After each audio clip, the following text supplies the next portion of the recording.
Selamat hari Minggu Jemaat GKI Ambarawa. Saya bersyukur pada Tuhan memberikan kesempatan bagi saya untuk menyampaikan firman Tuhan dalam acara ibadah kita pada hari ini.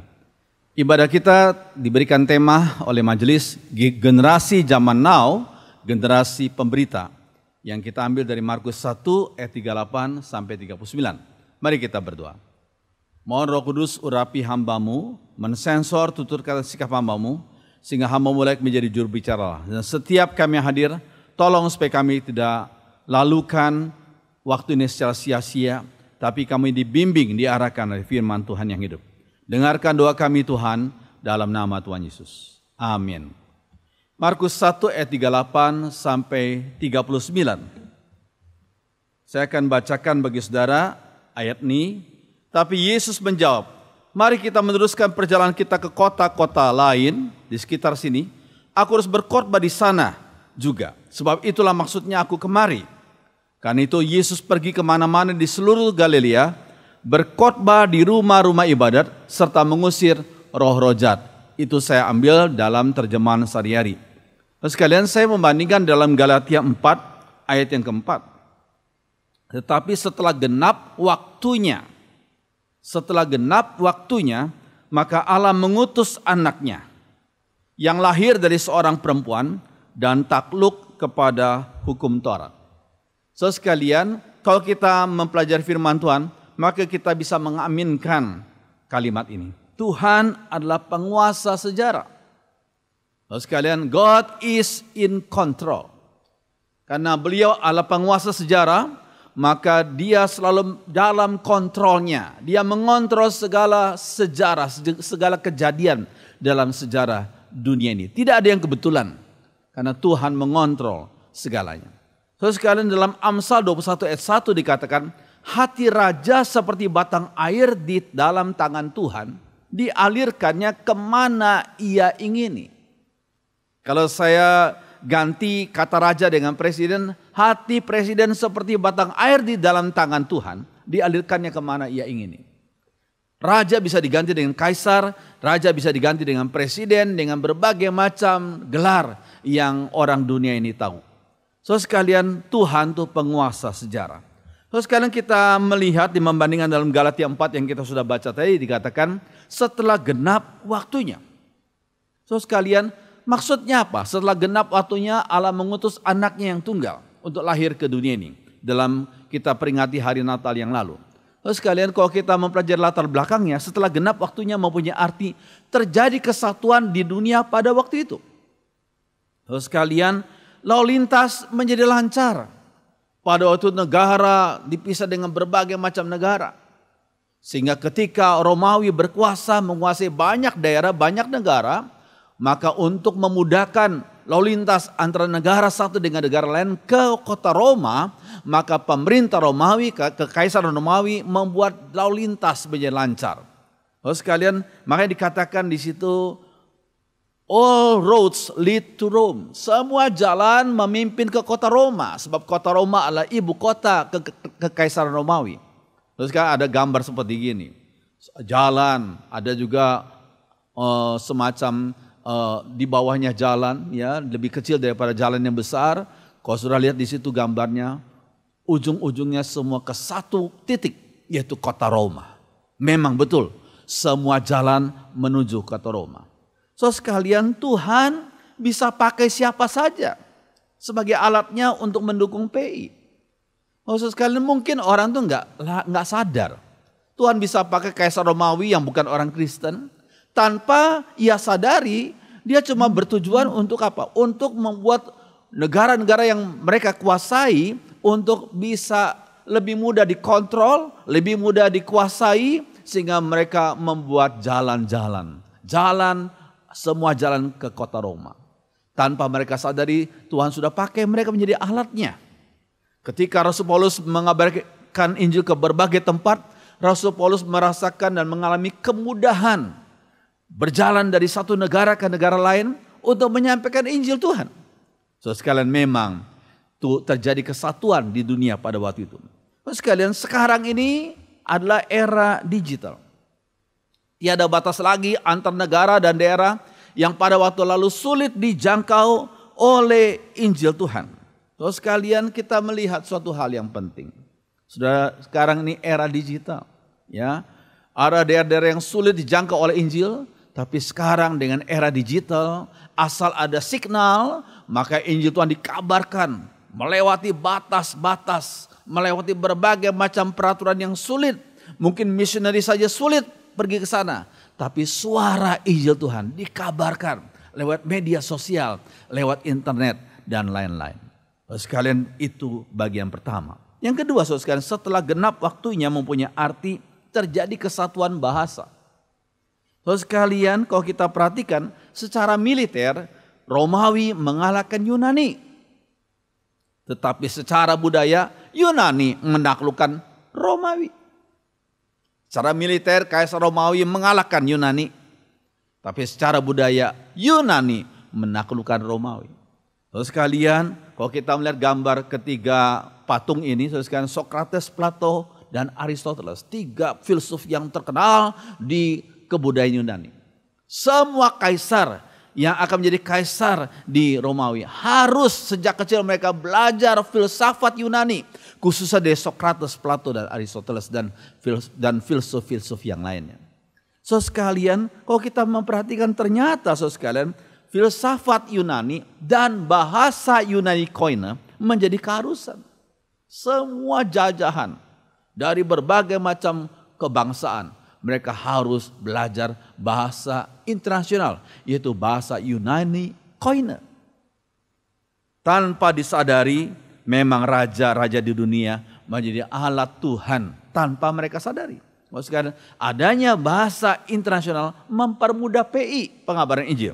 Sekalian kalau kita perhatikan, Perjanjian Baru itu ditulis dalam bahasa Yunani Koine. Perjanjian Lama yang aslinya ditulis dalam bahasa Ibrani, kemudian diterjemahkan dalam Yunani yang disebut dengan Septuaginta. Ya, saudara sekalian, kalau kita melihat gambar ini, Koine, Greek, Yunani Koine, an original language of New Testament. Ya, bahasa asli daripada Perjanjian Baru. Saudara sekalian, kalau kita memperhatikan, saudara-saudara, memang Tuhan pakai peraturan-peraturan dibuat oleh kerajaan-kerajaan yang tidak mengenal Tuhan untuk menjadi alat Tuhan.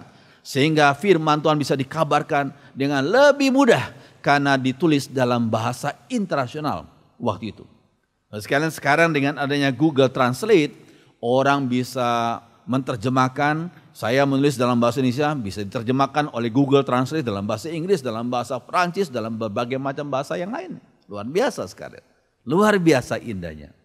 Luar biasa hebatnya teknologi zaman sekarang ini. Saudara sekalian, sehingga Injil Tuhan dikabarkan lebih mudah dengan berbagai macam fasilitas teknologi ini. Saudara sekalian, kalau kita perhatikan kata Injil itu dalam bahasa aslinya adalah Euangelion. Artinya good news. Eu itu baik, Angelion itu berita, berita baik.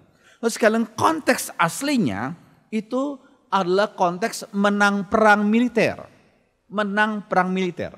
Ayatnya itu diambil dalam Yesaya 52 ayat 7.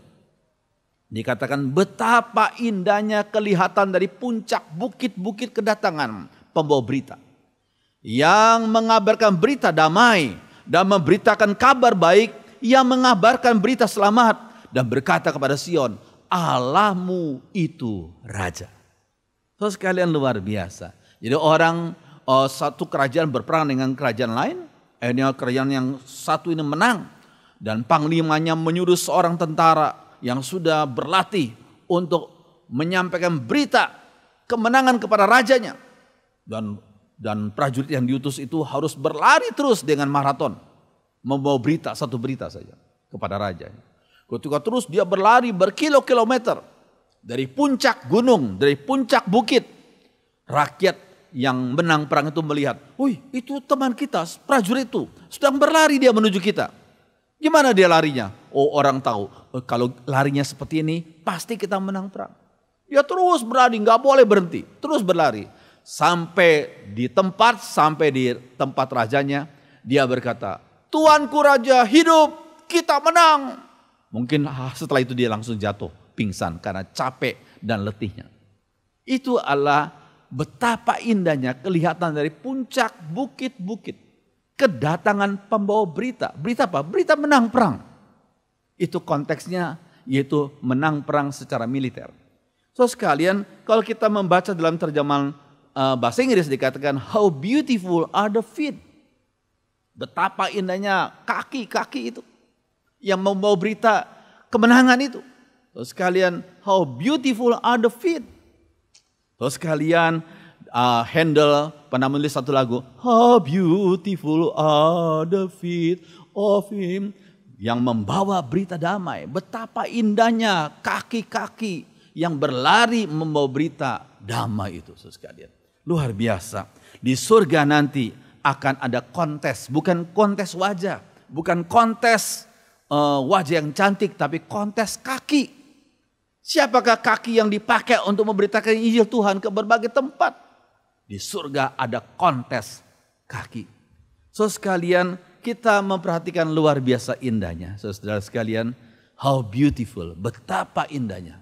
Kalau kita menggunakan hidup yang sementara ini untuk menyampaikan berita Injil ke tetangga kita, ke berbagai tempat, ke luar kota, ke luar negeri mungkin. Indah sekali. Dan ayat ini tergenapi dalam hidup kita. So sekalian, kalau kita mempelajari, Tuhan Yesus itu telah menaklukkan musuh yang tidak dapat dikalahkan manusia sepanjang masa. Tidak bisa dikalahkan oleh Kaisar Romawi, tidak bisa dikalahkan oleh tentara-tentara yang luar biasa hebat, tidak terkalahkan oleh Alexander Agung. Ya, apakah kuasa itu? Kuasa itulah kuasa iblis, dosa, dan maut. 3 kuasa itu tidak bisa dikalahkan oleh militer secara jasmani. Tetapi Yesus sudah datang untuk menaklukkan musuh yang tidak dapat dikalahkan oleh manusia sepanjang masa, itu iblis, kuasa dosa, dan maut. So sekalian, kalau kita melihat ayat ini, 1 Korintus 15 ayat 55 sampai 57 dikatakan, hai maut, di manakah kemenanganmu? Hai maut, di manakah bisamu, sengatmu? Tapi syukur kepada Allah, Ia memberikan kepada kita kemenangan melalui Yesus Kristus Tuhan kita. Yesus sudah mengalahkan maut itu. Luar biasa. Ya. Kemudian kalau kita baca dalam Lukas 2 ayat 14. Dengan menyalibkan surat itu pada kayu salib, Allah menghapuskan semua dakwaan terhadap kita. Dakwaan apa? Dakwaan dosa. Siapa yang percaya Yesus sudah dibebaskan. Karena Tuhan Yesus yang disalibkan telah melepaskan kita dari dakwaan dosa. Kemudian kalau kita lihat dalam ayat yang ke-15 Kolose 2. Pada salib itu Kristus membuat segala roh yang memerintah dan berkuasa menjadi tidak berdaya lagi. Yesus mengalahkan kuasa iblis dan roh-roh jahat. Luar biasa bukan? Nggak ada pendiri agama lain. Ya, nggak ada pendiri agama satu pun nggak ada yang pernah mengalahkan dosa, pernah mengalahkan iblis, dan pernah mengalahkan maut. Nggak ada satu nabi pun, nggak ada satu rasul pun, kecuali Yesus saja. Luar biasa. So sekalian, berita kemenangan Kristus itu sangat penting untuk dikabarkan kepada semua orang di dunia ini. So sekalian, ini suatu hal yang indah sekali. Dan pemberitaan Injil adalah pemberitaan kemenangan Kristus kepada dunia ini. Dunia membutuhkan berita kemenangan dari iblis, dari dosa, dari maut. Gak ada seorang pendiri agama yang pernah menang lawan iblis, dosa, dan maut. Hanya Yesus saja. Dan pemberitaan kemenangan Kristus ini harus kita sampaikan kepada orang-orang dunia ini. Terus sekalian, nah kalau kita mempelajari selanjutnya dalam firman Tuhan, ada 2 mandat yang besar yang Tuhan berikan kepada manusia. Yang pertama adalah mandat budaya. Diberikan kepada semua manusia. Yang percaya maupun tidak percaya, semua manusia diberikan mandat budaya. Cultural mandate. Kemudian adalah mandat PI. Mandat pengabar Injil diberikan hanya kepada umat yang sudah diselamatkan oleh Tuhan Yesus. Lalu sekalian, jadi 2 mandat ini diberikan kepada orang yang nggak percaya, cuma 1 mandat, yaitu mandat budaya.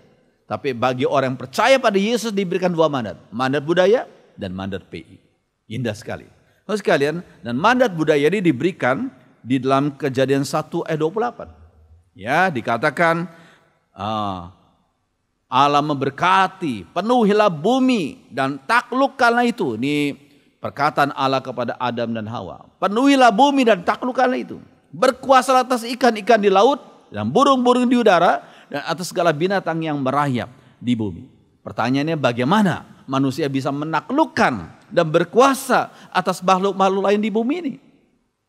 Jawabannya adalah dengan cara menggali berbagai ilmu pengetahuan yang Tuhan sudah tanamkan di bumi ini.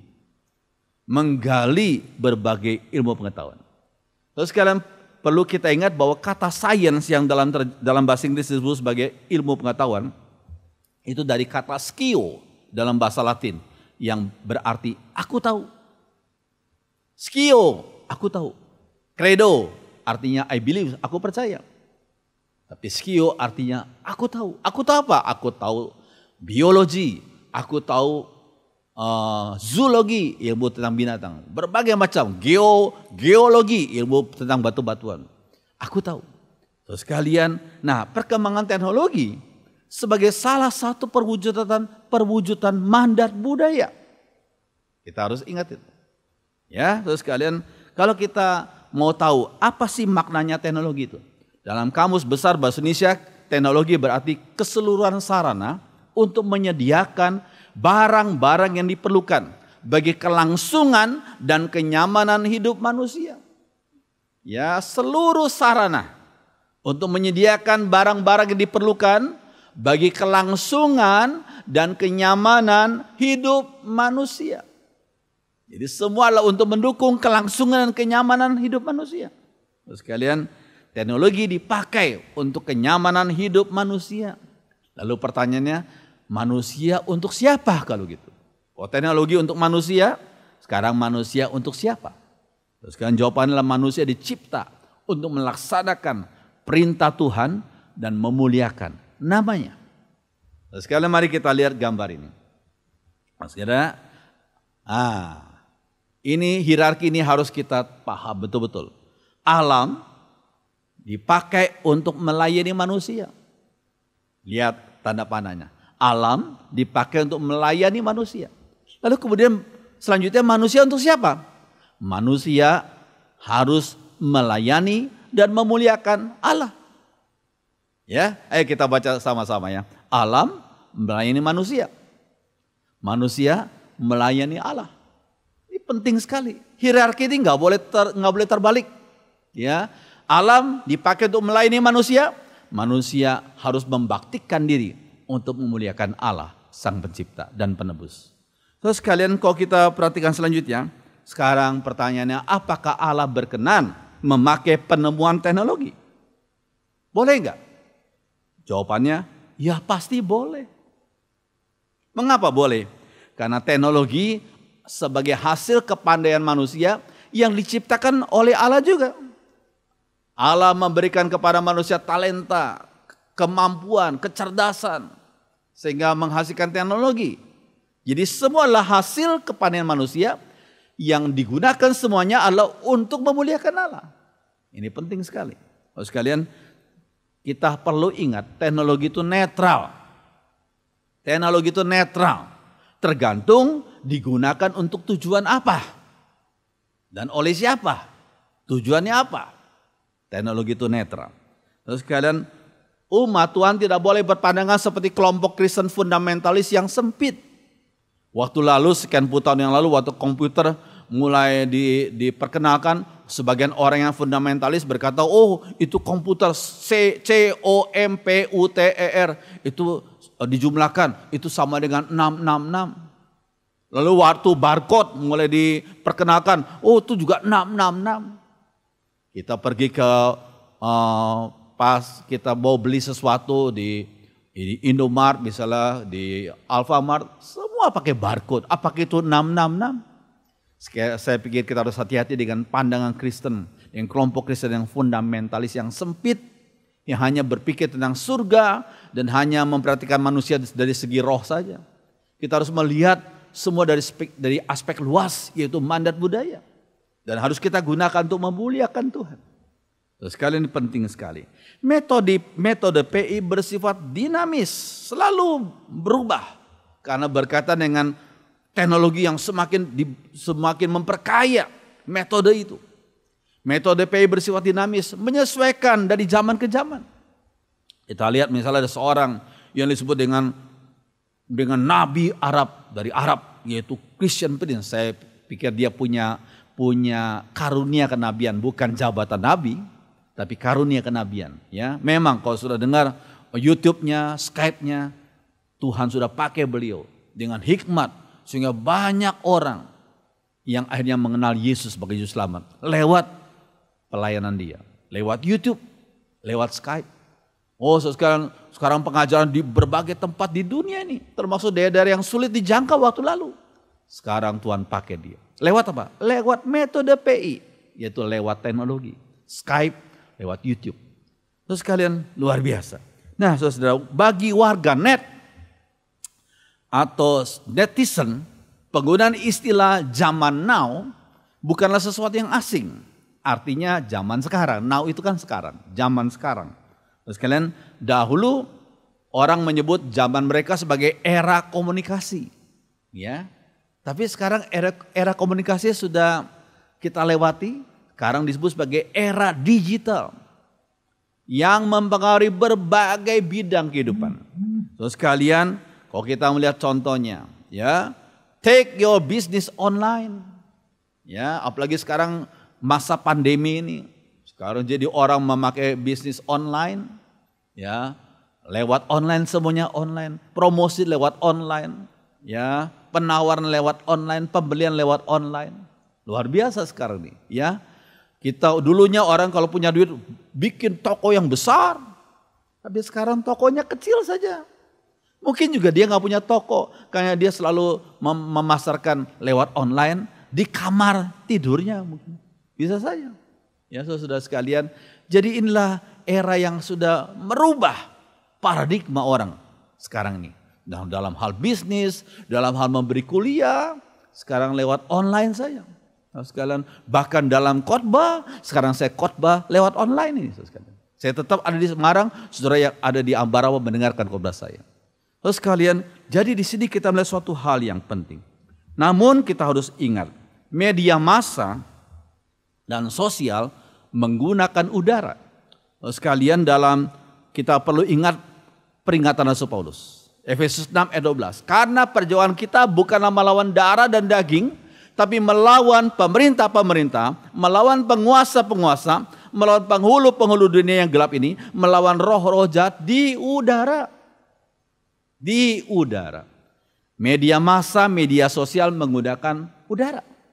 Dan kita perlu ingat sekalian, udara itu dipakai oleh iblis juga. Namun kita perlu ingat sebagai umat Tuhan, udara dan teknologi itu sebenarnya bersifat netral.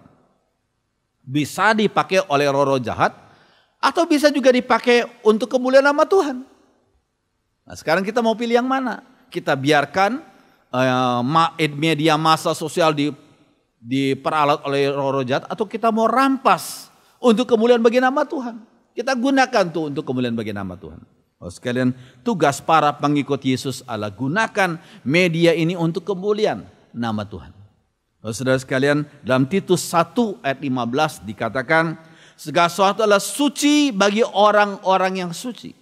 Tapi bagi orang-orang yang pikiran kotor dan yang tidak beriman, tidak ada sesuatu pun yang suci. Sebab pikiran dan hati nurani mereka sudah kotor. Terus sekalian, yang terpenting adalah the man behind the gun. Siapakah yang memegang senjata itu? Siapakah yang memegang teknologi itu? Ya, saudara, kalau kita memperhatikan teknologi itu netral, tergantung bagaimana kita menggunakannya. Ada yang menggunakan untuk membangun, untuk menyampaikan berita Injil, tapi ada yang menggunakan untuk menyebarkan hoax dan berbagai macam hal-hal yang buruk. Sekarang bagaimana kita menggunakan dan untuk apa teknologi itu? Terus kita ingat status kita di hadapan Tuhan. Nah, sekalian, kita harus ingat, yuk kita baca sama-sama Roma 6 ayat 18. Kamu telah dimerdekakan dari dosa dan menjadi hamba kebenaran. Nah, sekalian, dalam terjemahan Syariah dikatakan, kalian sudah dibebaskan dari dosa dan sekarang menjadi hamba untuk kehendak Allah. Hamba untuk kehendak Allah. Saudara sekalian, siapakah yang telah dibebaskan dari dosa? Siapa yang dibebaskan dari dosa? Semua umat yang percaya pada Tuhan Yesus. Bukan hanya kaum klerik, bukan hanya para pendeta. Tapi semua umat yang percaya Tuhan Yesus. Sehingga kita semua itu berstatus ganda. Sebagai anak-anak Allah, tapi juga sebagai hamba untuk melaksanakan kehendak Allah. Saudara, ini suatu hal yang penting. Nah, saudara, mari kita pakai teknologi untuk pertama menyampaikan berita Injil keselamatan. Ya, yang kedua kita pakai teknologi untuk menyampaikan hal-hal yang positif dan membangun. Nah, yang ketiga kita memakai teknologi untuk menyampaikan berita yang benar, bukannya hoax. Kalau kita mau menyebarkan satu berita, kita periksa dulu, kita pikir dulu, ini berita hoax atau berita benar. Kita cek dulu. Jangan-jangan tanpa kita sadari, jari kita dipakai untuk menyebarkan berita hoax. Sekalian, jadi kita perlu pakai teknologi untuk menyampaikan berita yang benar, menyampaikan hal positif, dan menyampaikan Injil keselamatan. Kita ingat satu ayat yang indah sekali dalam Filipi 4 ayat 8. Yuk kita baca sama-sama ya. Dalam terjemahan sehari-hari dikatakan apa? Akhirnya saudara, isilah pikiranmu dengan hal-hal yang bernilai, yang patut dipuji, yaitu hal-hal yang benar, yang terhormat, yang adil, murni, manis, dan baik. Ya, kita baca sekali lagi ya ayat ini. Akhirnya saudara, isilah pikiranmu dengan hal-hal yang bernilai, yang patut dipuji, yaitu hal-hal yang benar, yang terhormat, yang adil, yang murni, manis, dan baik. Biar kita gunakan teknologi ini untuk kemuliaan bagi nama Tuhan. Sebagai penutup khotbah ini, saya ingin mengajak saudara menyanyikan satu lagu. Di jalan hidup berliku-liku, banyak keluh dan kesah. Mari kita berdiri, kita nyanyikan lagu ini bersama-sama. Di jalan hidup berliku-liku, banyak keluh dan kesah. Beri terangmu di tempat gelap itu, girangkanlah yang susah. Jadikan aku saluran berkat dan pemancar terang Yesus. Jadikan aku, oh juru selamat, saluran berkat bagi sekalian. Bait 2. Wartakan Kristus dengan kasih-Nya, pengampunannya penuh. Orang kan datang apabila engkau menjadi saksi teguh. Jadikan aku saluran berkat dan pemancar terang Yesus. Jadikan aku, oh juru selamat, saluran berkat bagi sekalian. Jadikan aku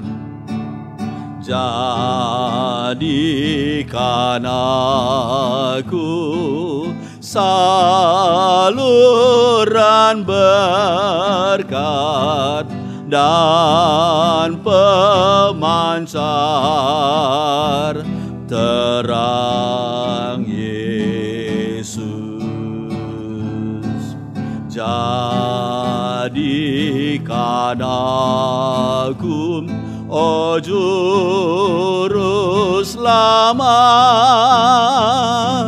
saluran berkat bagi sekalian. Mari kita berdoa. Kami bersyukur Tuhan untuk segala hikmat, kecerdasan, kemampuan. Terima kasih untuk teknologi yang sudah ada sekarang ini. Kami percaya Tuhan turut bekerja supaya melalui teknologi ini umat-Mu memakainya untuk kemuliaan bagi nama Tuhan, menyampaikan berita Injil ke berbagai tempat di dunia ini. Tuhan, pakailah kami, khususnya generasi muda. Berikan kami kemauan untuk menyampaikan Injil melalui teknologi yang sudah tinggi ini. Terima kasih Tuhan. Dengarkan doa kami dalam nama Tuhan Yesus. Semua orang beriman mengatakan amin.